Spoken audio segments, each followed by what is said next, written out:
Mom texted, "You're not coming to the cruise. Brody's girlfriend needs your cabin." This was hours before the trip I paid for. I texted back, "Then let Brody handle the extras too." By morning, I had every booking canled and watched them lose their minds. All right, Reddit. Buckle up, grab your popcorn, and listen to this show. I'm Nick, 34 male, and I spent $18,500 on a Mediterranean cruise for my family. And 3 days before departure, my mom texted, "Don't bother showing up. Miley needs your cabin for pregnancy comfort. You understand? Family comes first." I'm sitting in my office in Denver. When my phone buzzes, I stared at the screen, read it 3 times, waited for the punchline. It never came. This was about a Mediterranean cruise I'd booked 4 months ago. 12 days Barcelona to Rome. Every port stop planned, every excursion booked. Total cost $18,500. My money, my planning, my attempt to create one actual good memory with people who'd been using me for 2 decades. And now, 72 hours before departure, I was being uninvited. Like I was some optional upgrade they decided to decline. I'm an aerospace engineer. And for the better part of a decade, I'd been playing the role of family safety net. The guy who picked up the phone when Dad's truck needed a new transmission. The guy who wired money when Mom's medical bills stacked up. The guy who never said no when my older brother Brody needed to borrow cash for his latest scheme. Brody always had been the golden child. He could screw up a wet dream and still get applause from our parents. Me, I had to earn every scrap of acknowledgement. And even then, it came with conditions. I worked for a defense contractor in Denver pulling decent money designing guidance systems for satellites. My condo was paid off. My truck was mine. Brody, on the other hand, had bounced between jobs his entire adult life. Real estate agent, business consultant, cryptocurrency advisor, basically whatever sounded impressive at Thanksgiving dinner, but never resulted in an actual paycheck. Currently, he was between opportunities, which was code for unemployed. 6 months ago, he'd shown up at a family dinner with Miley, 26 years old, looked like she'd stepped out of Instagram, and had this way of touching Brody's arm while talking about their future together. 3 months into dating, she was pregnant. My parents acted like it was the second coming. Dad actually cried. Mom started planning baby showers immediately. I did the math. They'd known each other for 12 weeks. She was already talking about wedding venues and showing off a ring that Brody definitely couldn't afford on his non-existent income. But hey, family comes first, right? Over the past 2 years, I'd given them $71,000. Not loaned, given. Because every time it was a crisis. Dad's medical emergency, Mom's car repair, Brody's rent when he was transitioning between careers, Brody's security deposit, his car payment, his engagement ring. Apparently, though, he told me he needed money for a business license. I kept a spreadsheet. Call me petty, but the data showed I was being milk dry. The breaking point started 4 months ago when Dad had a health scare, heart palpitations, ended up in the ER. Whole dramatic scene. The bills came to about $8,000 after insurance. Brody promised he'd chip in, shocking no one. He didn't. So I paid it. Then their mortgage payment. Then their property taxes. I became their financial foredrip. And nobody even pretended to say thank you anymore. That's when I decided to try something different. Instead of just being the bank, what if I created an actual memory? Something good we could all share? So I planned this cruise.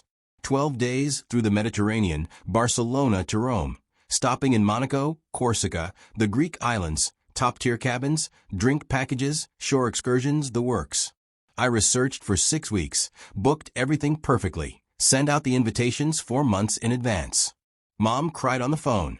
Dad called me son for the first time in years. Brody sent a thumbs-up emoji and immediately asked if Miley could come, too, since they were basically family now. I said yes. I upgraded to a bigger cabin so they could have space. I added Miley to all the reservations. The cruise was set to depart Friday morning from Barcelona. I'd taken 2 weeks off work, bought new clothes, downloaded Spanish and Italian language apps. I was actually excited, like genuinely looking forward to being around my family. Then Tuesday happened, that text from Mom. I read it 5 times, each time hoping the words would rearrange themselves into something that made sense. I called her immediately. "Oh good. You got my message," she answered, voice bright and cheerful. "What do you mean I'm not coming?" "Well, Nick, Miley's pregnancy has been difficult. She needs the extra space. You know how pregnant women are. And really, you're just one person. Brody has responsibilities now. I paid for the entire trip, Mom." "Yes, and that's very generous. We're all grateful, but this is about priorities. Brody's starting a family. Surely you understand, that's more important than your vacation." "My vacation?" "The one I'd planned and paid for. So, I'm supposed to fund a cruise I'm not invited to." "You already paid for it, didn't you? It would be wasteful to cancel now. And you offered it as a gift to the family. Brody and Miley really need this. The stress of the pregnancy, you know. Besides, you're single. You're flexible. You don't have the same obligations." The casual dismissal in her voice was impressive. "Years of practice, probably. Here's the thing, Mom. The reservation is under my name. All of it. The cabins, the excursions, the dining packages, everything." Pause. "Well, you can transfer it to Brody's name, can't you?" "Actually, I can't. It's non-transferable. And since I'm not going, there's no point in keeping it." Her voice shifted gears. Got sharp. "Nick David Collins, you are not canceling this cruise. Enjoy your day, Mom." I hung up and immediately called the cruise line. Spent 45 minutes navigating their phone tree. Then another 30 with a representative who sounded genuinely sympathetic when I explained I needed to cancel due to family circumstances. "I'm so sorry to hear that, Mr. Collins.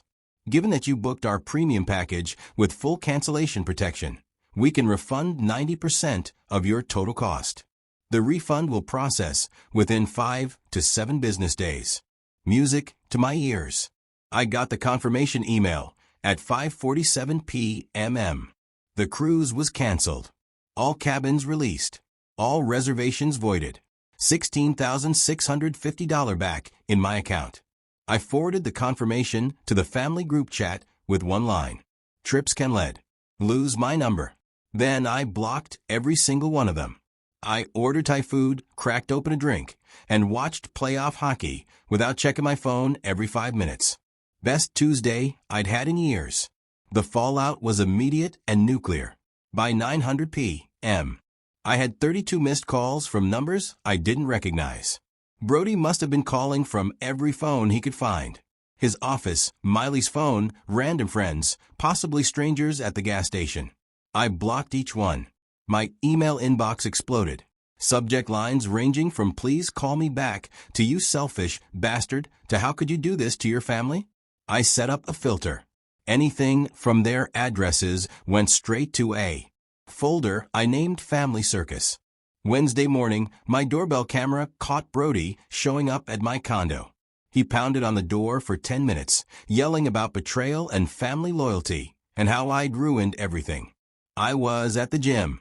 Watched the footage during my cool down on the treadmill. He looked like unshaven, wrinkled shirt, eyes red from what I'm guessing was either crying or a hangover. Maybe both. I saved the video just in case. My coworker Devin noticed I was in a better mood than usual. We were in the lab running diagnostics on a new tracking system when he asked, "You seem weirdly cheerful. Hit the lottery." Better. I cut off my parasitic relatives. He looked up from his laptop. Seriously? I gave him the abbreviated version. Devin whistled low. "Damn, that's cold-blooded. That's efficient. Your family must be losing their minds." "That's the point," he grinned. "Good for you, man." I watched my sister do the same thing with our mom. Best decision she ever made. Sometimes you got to cut the dead weight. That's when I knew I'd made the right call. Thursday afternoon, I got a call from my office receptionist. "Nick, there's a woman here asking to see you." "Your mother?" "Tell her I'm in a classified meeting and won't be available. She says it's an emergency. Tell her to call 911. She tried not to laugh. Got it. Mom apparently threw a fit in the lobby. Security escorted her out. I sent them a fruit basket arrived the next day. Friday morning, The day we were supposed to fly to Barcelona. I woke up naturally at 7 a.m. No alarm. Made coffee. Went for a long run through the neighborhood. The weather was perfect.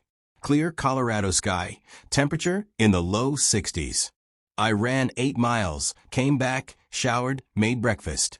I ate on my balcony, watching the city wake up, feeling zero regret about the family currently not boarding a cruise ship in Spain.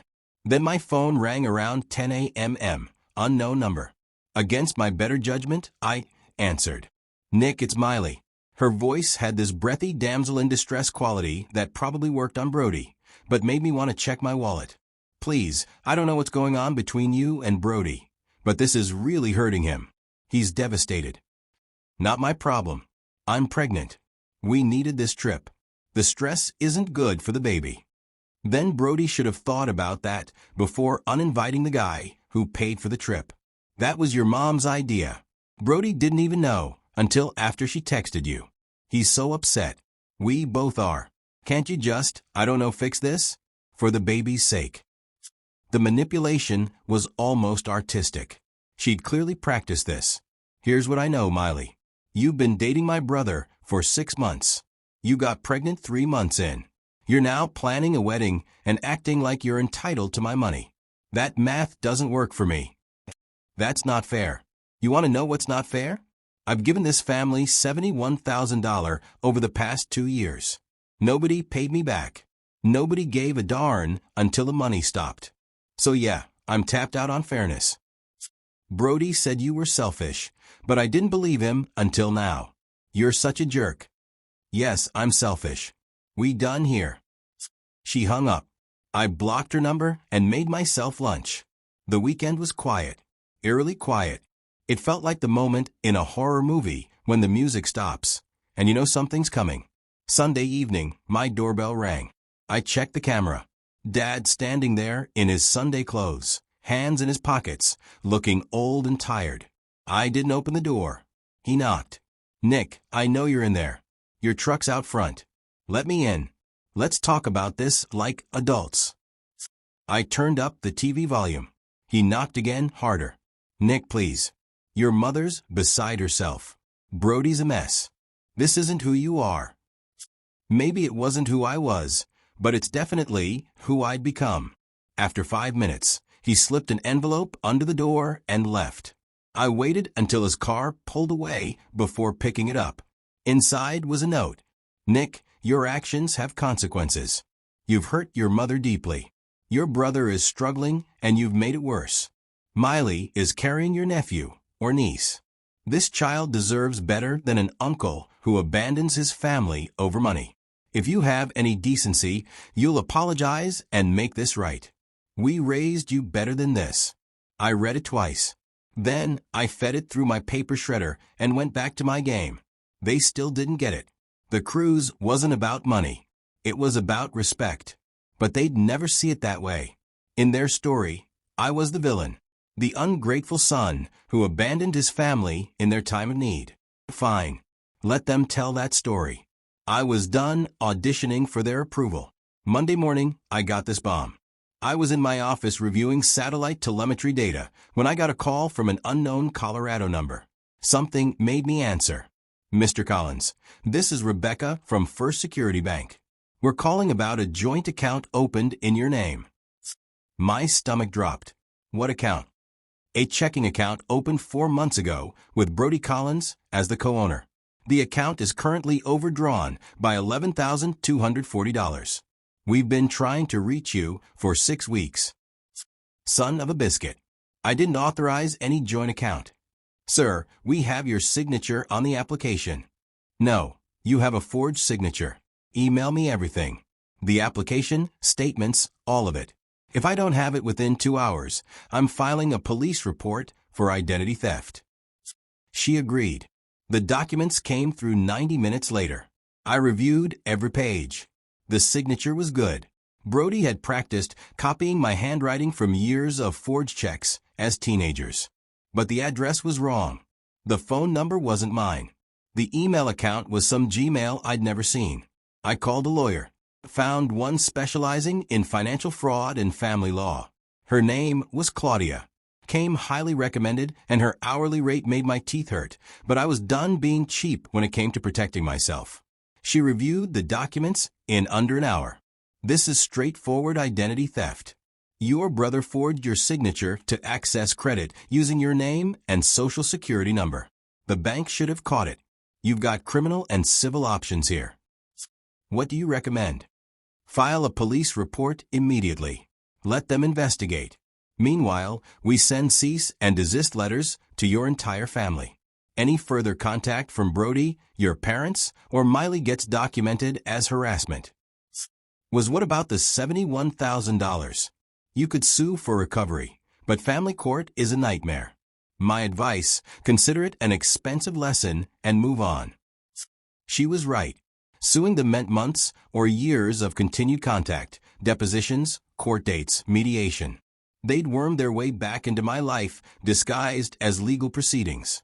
All right, just the fraud case and the letters. Smart. I'll draft the cease and desist today. We'll send them certified mail, return receipt requested. Once they sign for them, any contact is actionable. I paid her retainer, $5,000, and walked out feeling like I'd finally hired someone on my side. The police report happened Tuesday morning.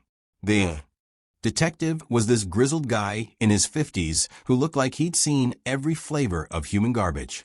He reviewed my documents, took my statement, gave me a case number. The cease and desist letters went out Wednesday. One to Mom and Dad, one to Brody, one to Miley, even though she'd only been around 6 months, because Claudia said we needed to cover all bases. She's already trying to insert herself as a stakeholder, Claudia explained. Cut that off now. The return receipts came back Friday. Both Mom and Dad signed at 9:30 a.m., probably standing right next to her. Brody's came back at 2:15 p.m. Miley's arrived Monday morning. Claudia called me. They're officially notified. Any contact from this point forward is harassment. Keep documenting everything. I'd already started new folder on my computer.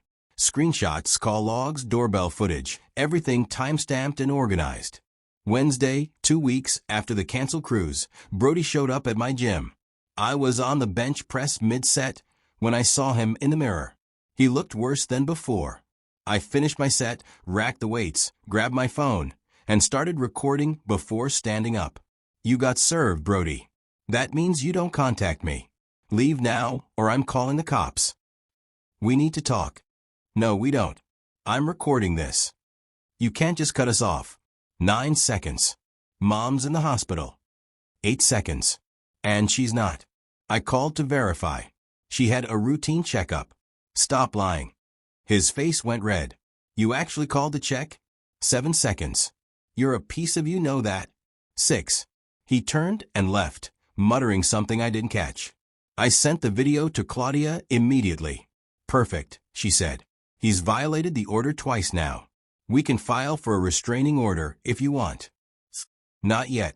Let's see if he's stupid enough to try again. He wasn't. But the messages didn't stop. They just got more creative.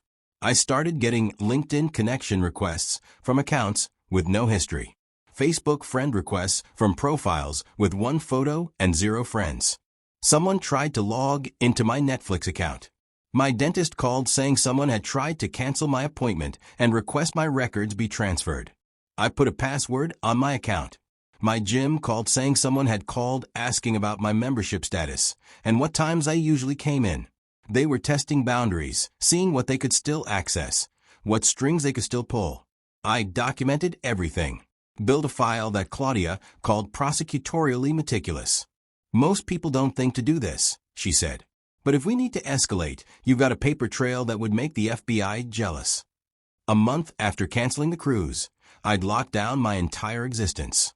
New bank accounts at a different institution. New passwords on everything. Bank, email, social media, utilities, medical records. 2-factor authentication on every platform. Credit monitoring with alerts. Change my gym. Put a note on my medical records that only I could authorize releases. I'd gone into witness protection for my own family. And honestly, it felt fantastic. The silence was strange at first. For years, my phone had been anxiety incarnate. Every buzz could mean an emergency, a crisis, a demand for cash. I had trained myself to tense up every time it rang. Now, when notifications came through, they were actually about my life. Devin asking if I wanted to hit the range this weekend. My buddy Chris from college checking if I was free for the Broncos game. The hiking group I joined confirming Saturday's trail. The best part, I signed up for Brazilian Jiu-Jitsu. This is where things got interesting. Let me tell you about it a bit. First class, the instructor, this Brazilian guy named Rodrigo, who looked like he could bench press a truck, paired me with a white belt for practice. Just flow roll, he said. Nice and easy. The guy was maybe 140 pounds. I'm 195. I figured this would be fine. 30 seconds later, I was being choked by what felt like a very determined python that had somehow acquired limbs. I tapped. He let go. I gasped for air like I'd been underwater for 3 minutes. Good, Rodrigo said again. This happened 6 more times. By the end of class, I'd been submitted by a guy who weighed less than my gym bag and looked like a strong breeze would blow him over. My ego wasn't bruised. It was in a full body cast, but I went back and kept going. Turns out getting destroyed by people half your size builds character. Also, humility, mostly humility. 3 weeks in, I accidentally kicked Rodrigo in the face during a scramble. Not hard, just a glancing blow, but enough that everyone in the gym stopped and stared. I froze, certain I was about to be murdered by a Brazilian man who could probably tie me into a pretzel. Rodrigo just laughed. Good. You're learning to move now. 30 burpees for hitting the instructor. I did the burpees. My lungs considered filing a restraining order against me. I loved it. The structure, the fact that nobody cared about my job or my family or anything except whether I could escape side control. It was pure simple. I also joined a cigar club that met monthly at this lounge downtown. Bunch of guys from different industries, finance, law, medicine. One guy who owned a brewery. We'd smoke cigars, drink good stuff, talk about everything except our problems. First meeting, I mentioned I'd cut off my family. Expected judgment. Instead, the lawyer guy named Tom just nodded and said, smart. I did the same thing with my brother 5 years ago. Best decision I ever made. Turned out half the guys in that room had similar stories. The brewery owner hadn't spoken to his father in a decade. One of the finance guys had a sister who'd stolen from him. We didn't dwell on it, just acknowledged it, and moved on to arguing about whether Blandon's was overrated. It is. By the way, I started saying yes to things. Work happy hours, weekend camping trips, random Tuesday dinners, all the invitations I declined for years because what if Mom called or Brody needed money? Also bought furniture, walnut dining table, bar stools. Spent a Sunday rearranging my condo, stepping back to look at a space that was finally mine. 2 months after canceling the cruise, I booked a trip to New Zealand. 3 weeks solo hiking, fly fishing, maybe bungee jumping if I didn't chicken out. The travel agent was this older guy named Wayne, who'd been doing this for 30 years. Showed me photos from his own New Zealand trips. Suggested off-grid spots most tourists missed. First solo trip, he asked. You'll love it. Something about traveling alone. You figure out who you are without anyone else's expectations. 3 months later, I was standing in a river in Queenstown. Fly rod in hand. Mountains everywhere. Not another soul in sight.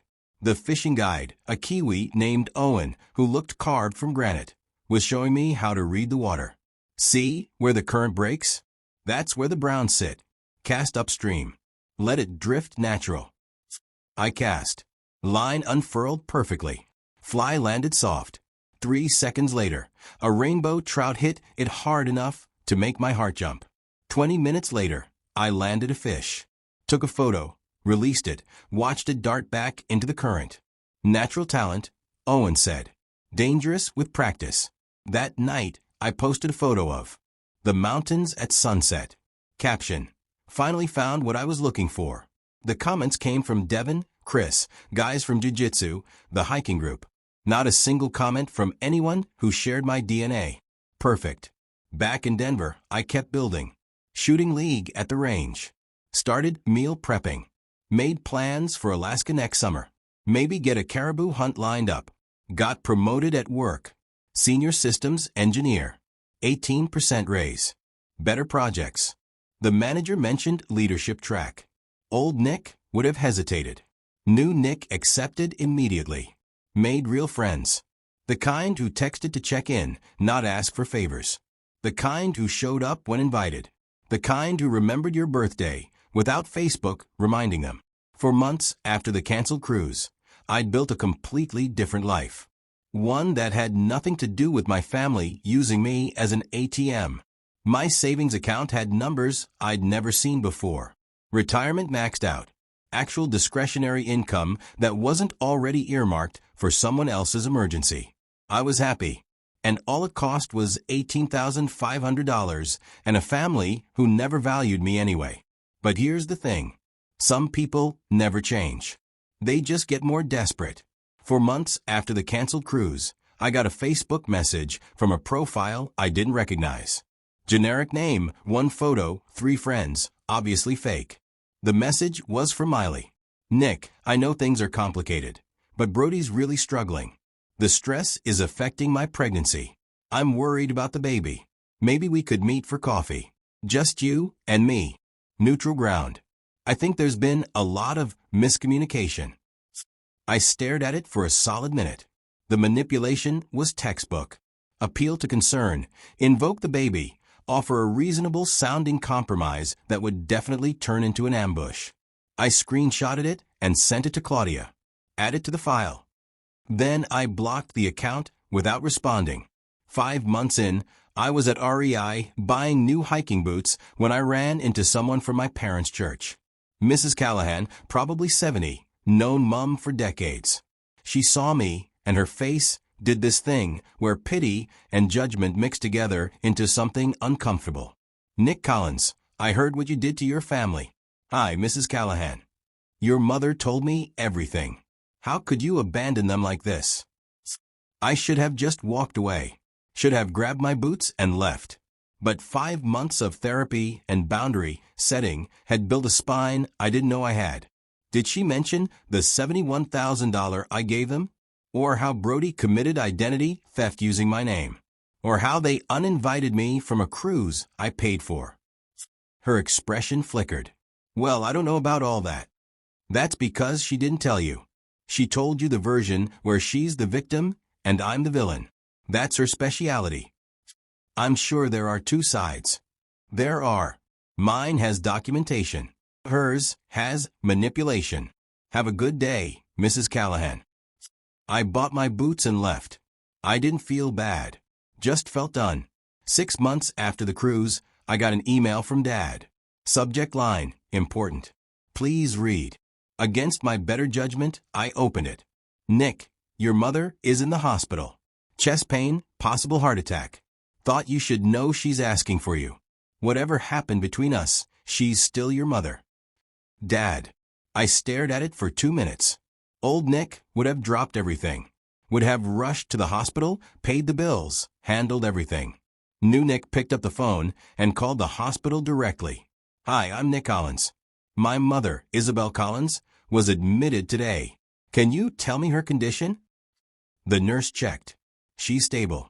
Routine observation for anxiety-related chest pain. No cardiac event. She'll be discharged tomorrow morning. I hung up and sent Dad a 2-word reply. She's fine. Then I went to my jiu-jitsu class, got my butt kicked by a blue belt who weighed 60 pounds soaking wet.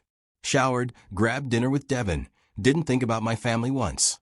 That night, my doorbell camera caught motion. Brody standing on my porch looking like he'd aged 5 years and 6 months. He didn't knock, just stood there for a minute staring at the door, then left. I saved the footage and sent it to Claudia. Technically not contact, she said. But we're documenting it. Pattern of behavior. Miley tried again.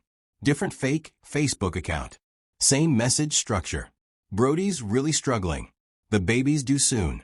Don't you want to be part of your niece or nephew's life? I reported the account for impersonation and moved on. Then a few weeks later, the real curveball hit. I was at my desk. At work when Devin walked in. Expression strange. You're not going to believe this. What is it? He pulled up a local news site on his phone. There it was. Headline: Local man arrested for DUI and domestic disturbance. The article was brief. Brody had been arrested after neighbors called police about a loud argument. When officers arrived, he'd been drunk, belligerent, and Miley had a visible bruise on her arm. He was being held on $5,000 bail. Good grief, I muttered. Devin whistled. Think they'll call asking you to bail him out? They can ask. I won't answer. But I was wrong. They didn't ask me. They asked my boss. That afternoon, I got called into a meeting with HR. The woman across from me looked uncomfortable. Nick, we received a call from someone claiming to be your mother. She said there was a family emergency and needed to reach you immediately. What did you tell her? That we couldn't give out employee information, but she was persistent. Mentioned that you'd cut off contact and that your brother was in jail and needed bail money. My jaw clenched. I'm sorry she dragged you into this. It's fine. We deal with this more than you'd think, but I wanted to give you a heads up. She also asked about your salary and whether we could garnish your wages for family support. You're kidding. I wish I was. Obviously, we told her no, but she threatened legal action. I closed my eyes. She won't follow through. She's fishing for leverage, but thank you for letting me know. I walked back to my office and called Claudia. They're escalating, she said. Your mother contacting your employer crosses a line. We can send another cease and desist. This time threatening legal action for harassment. Do it. That evening, I got a call from an unknown number. Nick, it's Brody. My hand tightened on the phone. How did you get this number? Doesn't matter. Listen, I'm in a bad spot. I need $5,000 for bail. I know things have been rough between us, but no. Nick, come on. I'm sitting in a cell. Miley's alone. She's 8 months pregnant. Not my problem. Jesus Christ. I'm your brother. You committed fraud with my identity. You've harassed me. You violated a cease and desist order. You're only calling because you need money again. I'll pay you back like you paid back the other $71,000.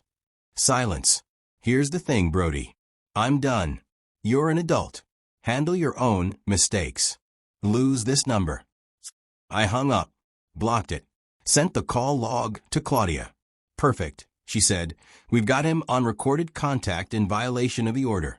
I'll draft a motion for a formal restraining order tomorrow. That night, I slept like a baby. Everything got quiet then until I heard about this bomb. I was seriously not expecting that. Devin forwarded me a Facebook post. Dude, you need to see this. It was from Miley's Facebook page, marked public.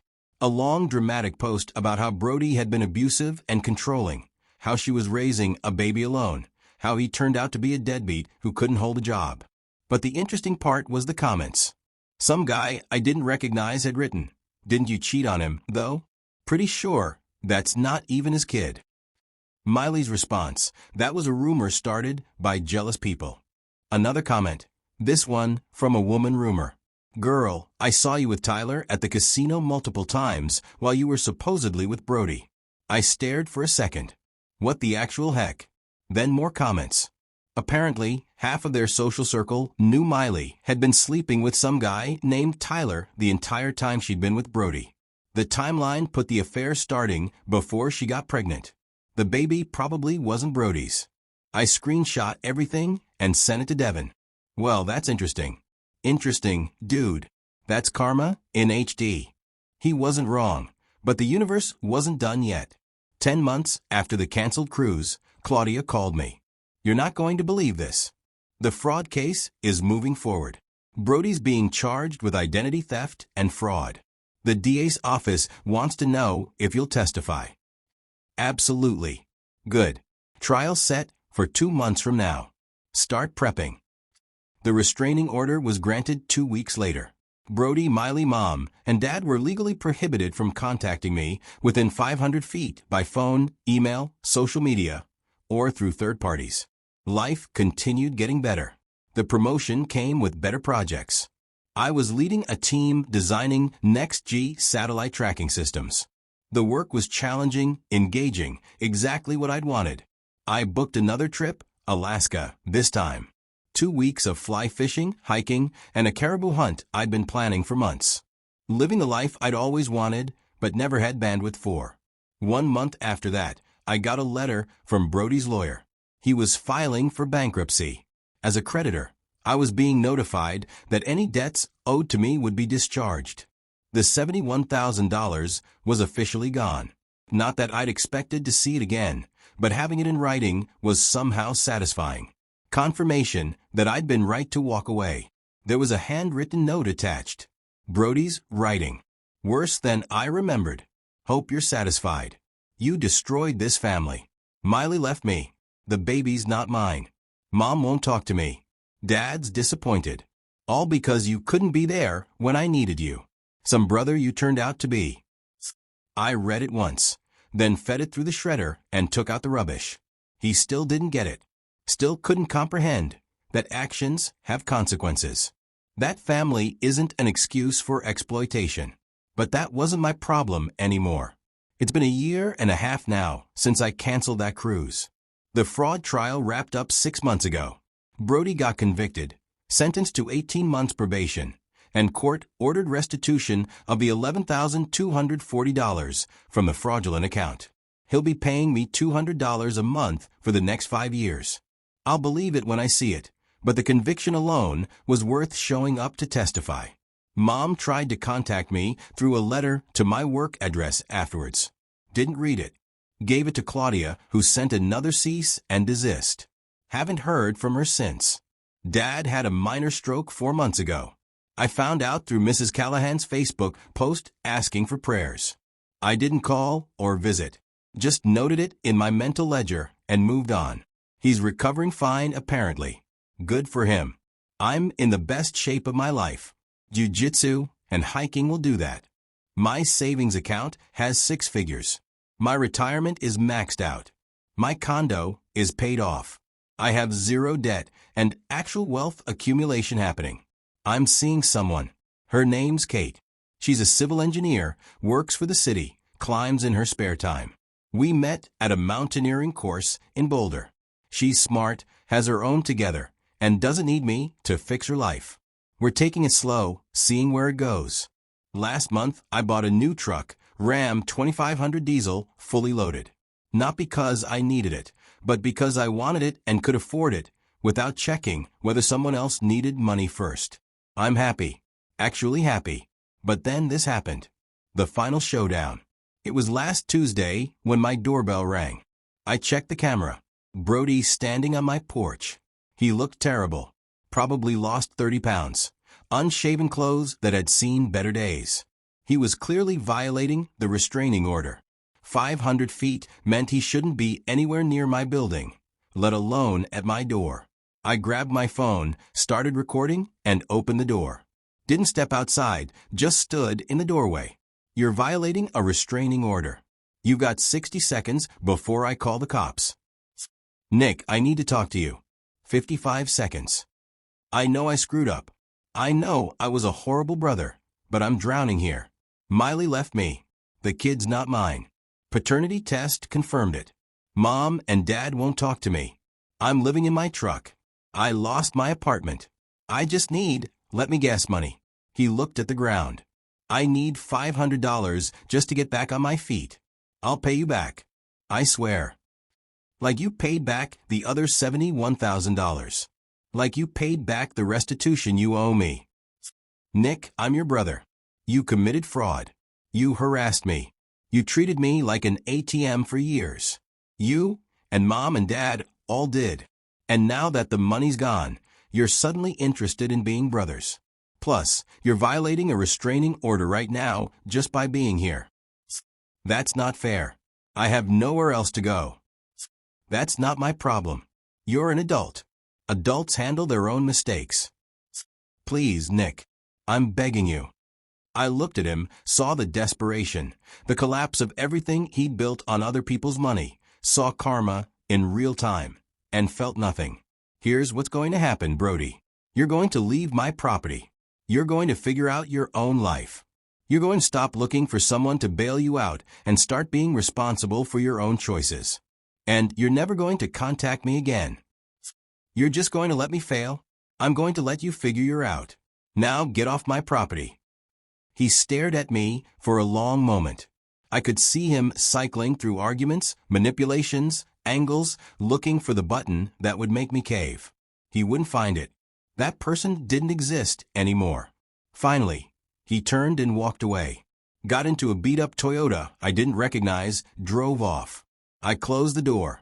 Then I made dinner, opened a good bottle, and sat on my balcony watching the sunset over the mountains. My phone was silent. No crisis calls, no guilt trips, just me. Good view and a peaceful life. Brody would probably tell everyone I'd refused to help him in his time of need. Mom would probably keep crying about her heartless son. Dad would probably shake his head in disappointment. And I didn't care. Their narrative didn't control me anymore. I was too busy living. I raised my glass to the sunset, to new beginnings, to boundaries, to self-respect, and to finally being free.